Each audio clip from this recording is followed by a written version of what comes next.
सो हे viewers, कैसे हैं आप सब।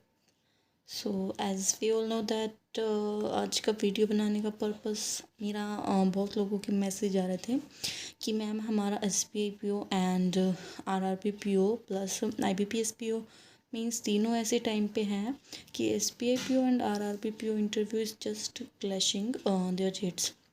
सो they are asking me whether we should Twitter campaign का चलाने से कोई फ़ायदा होगा या नहीं होगा. सो हमें क्या करना चाहिए. सो देखो, अगर मुझसे पूछोगे तो मैं एक ही एडवाइस दूंगी. देखो, RRB PO से अपने प्री क्लियर किया, मीन्स की क्लियर किया ना, आप इंटरव्यू तक पहुँचे हो. And SBI PO is just a beginning pre exam.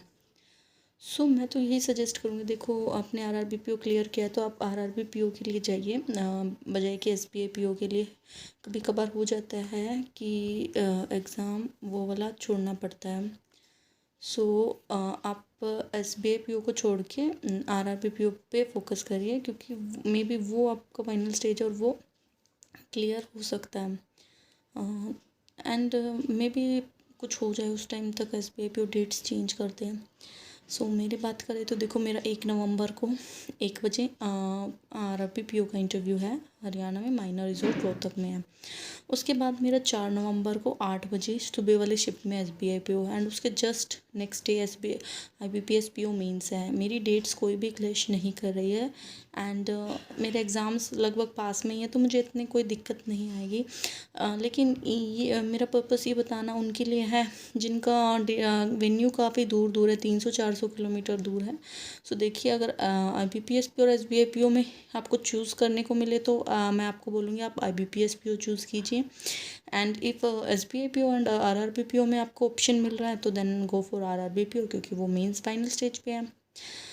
So please देखिए, ज़्यादा ना आपको टेंशन लेने की नीड नहीं है. मे बी तब तक हो जाता है तो ठीक है, नहीं तो मैंने जो कहा वैसे कीजिए और अपनी प्रिपरेशन पर अच्छे से फोकस कीजिए. जहाँ भी आपको कॉम्प्रोमाइज़ करना पड़े तो मैं तो बोलूँगी SBI PO ही कॉम्प्रोमाइज़ करना, क्योंकि वो बिगनिंग फेज़ में और उसका लास्ट तक भी कुछ नहीं पता होता आपका सिलेक्शन होगा या नहीं होगा. वो डिपेंड उसी टाइम पे करता है.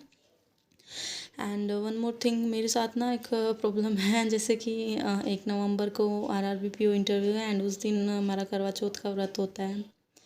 अब मुझे समझ नहीं आ रहा मैं क्या करूँ. व्रत तो मुझे रखना है, वो मैं नहीं छोड़ सकती हूँ, बट कहीं इंटरव्यू देने जाना है एंड विदाउट वाटर, क्योंकि पानी भी नहीं पीना होता हमारे स्वास्थ्य में. मुझे खुद नहीं समझ में आ रहा मैं सर्वाइव कैसे कर पाऊँगी इतनी, क्योंकि इतना टेंस्ड माहौल रहता है ना वहाँ पे. पानी पिए बिना तो काम ही नहीं चलता है.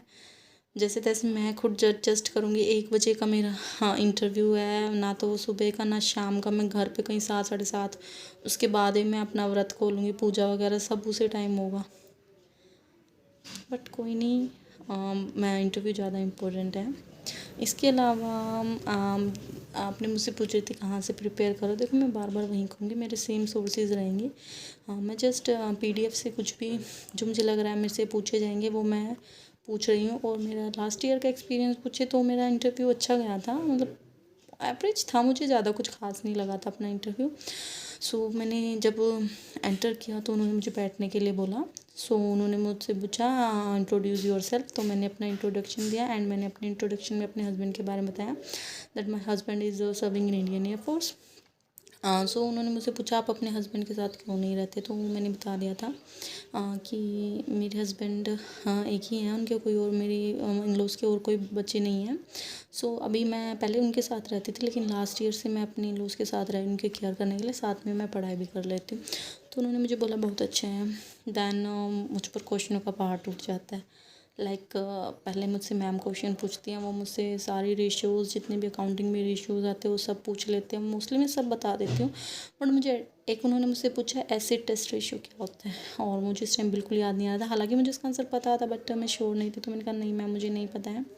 बाकी मैंने अकाउंट्स के सारे क्वेश्चन आंसर किए थे. कंटीजेंट लायबिलिटीज़ क्या होता है, रेशियोज़ क्या होता है, profit and loss and balance sheet में क्या डिफरेंस होता है, ये क्वेश्चन उन्होंने पूछा था. और क्वेश्चंस भी पूछे थे, अभी मुझे ज़्यादा याद नहीं. हाँ, एक क्वेश्चन उन्होंने मुझसे पूछा था KCC क्या होता है, तो मैंने बता दिया था KCC क्या होता है. लेकिन उन्होंने उस टाइम मुझसे पूछा इंटरेस्ट क्या चला, मुझे ध्यान नहीं था. और उन्होंने मुझसे टाइम पीरियड पूछा कि कितने टाइम पीरियड के लिए दिया जा सकता है, तो ये पूछा था. एंड यस, एक क्वेश्चन उन्होंने मुझसे पूछा था नॉमिनी कौन होता है, और अगर नॉमिनी ना रहे तो वो अकाउंट किससे जाता है, तो ये मैंने बता दिया था. मुझे इतना डीप नहीं पता था, तो सर खुद ही बोले खैर आप अभी बैंकिंग में आए नहीं हो तो इसलिए आपको ज़्यादा पता नहीं होगा नॉमिनी के बारे में। तो मैंने कहा सर थोड़ा बहुत पता है, वो मैंने बता दिया था। ऐसे ही छोटे मोटे क्वेश्चंस पूछे गए थे। मेरे क्वेश्चंस सारे उसके ही अराउंड घूमते रहते हैं, मतलब बैंकिंग के अराउंड घूमते हैं, क्योंकि मेरा कॉमर्स बैकग्राउंड है तो मोस्टली मेरे से उसी से क्वेश्चन पूछते हैं। सो चलो तब तक अच्छे से प्रिपेयर कीजिए। All the best. कोई हेल्प चाहिए हो तो आप मुझे मैसेज करिएगा।